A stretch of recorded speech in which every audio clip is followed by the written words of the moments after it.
Very simple. All it does is place one trade at the open if there is no other trade in the market already, and what we can do is test the probability of us hitting the target before we reach that. So taking a look at the final end result backtest is a very positive curve. We hit about 186, and we'll take you over to the strategy tester now to see how the trades actually look in terms of the stops and targets. So it's running now, it's set to 400 times the speed of the actual test.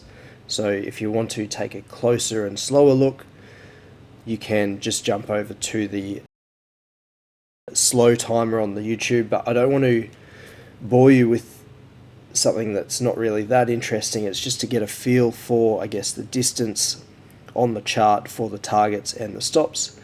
And those horizontal lines you can see are based on the pivot points, which is in the code that I kind of cover, but it's not actually a part of what I'm testing. As you know, it's just the simple at the entry will take a long position, and because of that DAX index bias to the long side, this is the output here.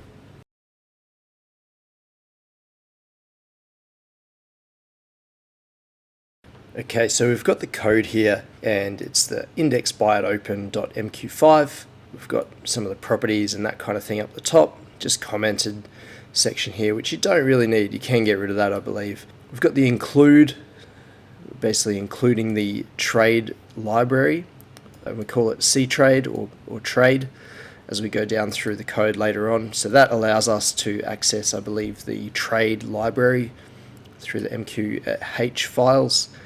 And we've got a range of different inputs. So we've got a target, and the input double basically means that what we can do with this target later is actually adjust or test against a range of different variables. So we can test against, say, 10, 20, 30, all the way up to whatever we like, really.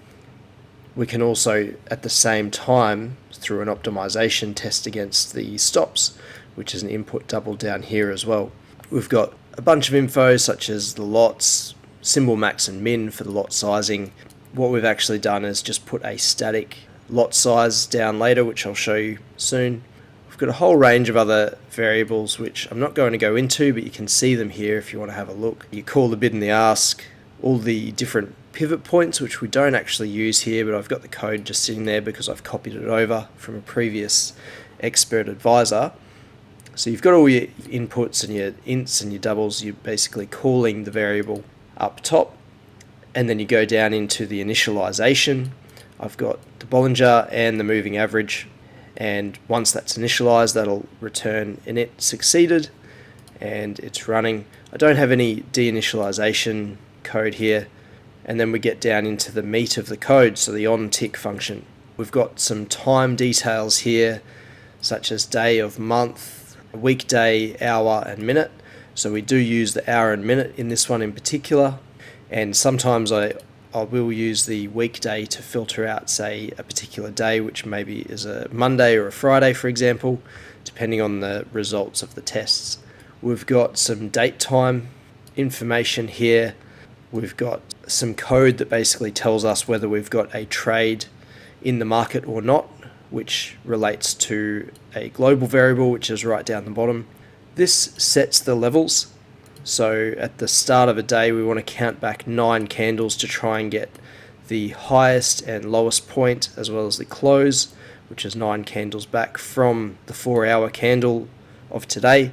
It's a little bit confusing, so I'm not going to dive into it, but basically I want to try and get the open times and that sort of thing, and the highest and lowest candle, so that I can then go and calculate the pivot points, which you saw in the back test are those horizontal lines that place as the market's playing out in that strategy test.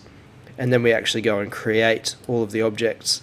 If you want to check out this code, you can go to the website, which is linked in the description below, and check it all out. I'm going to pop it up so you can go have a look, make your lives a little bit easier.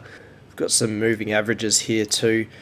I've created this code really simply, so it's doing very basic testing to understand whether a strategy is working or not. So here's what we actually want to look at. So here's the entry conditions as well as the stops and targets. So if it's the 10th hour and minute is less than 1, so it's going to be 10:00, it will check if there's already a position long. So that means that if there's a position from yesterday or 5 days ago, it's not going to look for a position, it's going to skip. Or if it's already taken a position today on that first tick of the day, then it will skip it from then on as well. We check the max spread to make sure that we're not getting duped by the broker. We check the positions again. I'm not sure why I've got that there. I could basically remove these 2 points. I'm not sure why I've put those there. But basically, if it's this time, which is the open time, there's no trades at the moment, it will then go on to set the magic number so that we can tell what trade we're looking at, and we can actually work with that magic number later. And if we're working with a portfolio, it's very important because it's going to then allow us to get long or short and not interact with other expert advisors that are doing a different strategy on different time frames, for example. That's going to allow us to filter by the correct trading strategy. And we've got trade.buy with a capital B. We've got 10 lots, so we've just used a static lot size to test this example. We've got the symbol, which is the Ger40 or the DAX. Place it on the ask because we're going for a buy, and bid takes stops, bid plus target, and we've just put a comment there as well.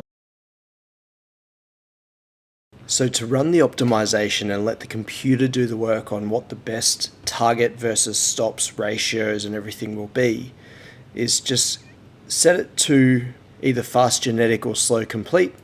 That's fine. It's just going to run a test based on all of the criteria. Make sure you've got your settings so that it's going to be a realistic back test.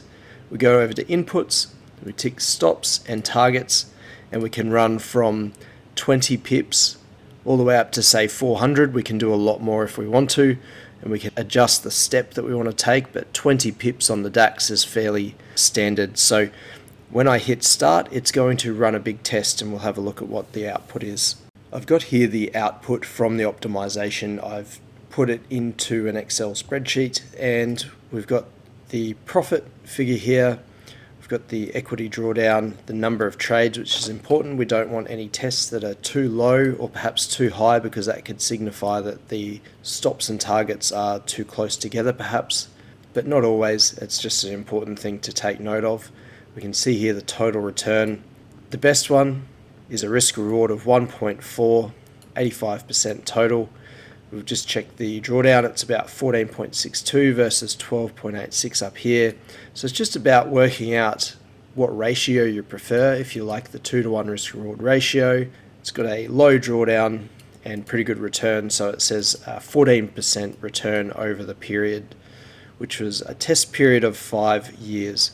So basically taking that 69% and dividing it by the 5 years, and we'll just get a kind of an annual comparison there. I've manually added these in. I've also manually added the risk reward, which is just the target over the stop, and that returns the ratio.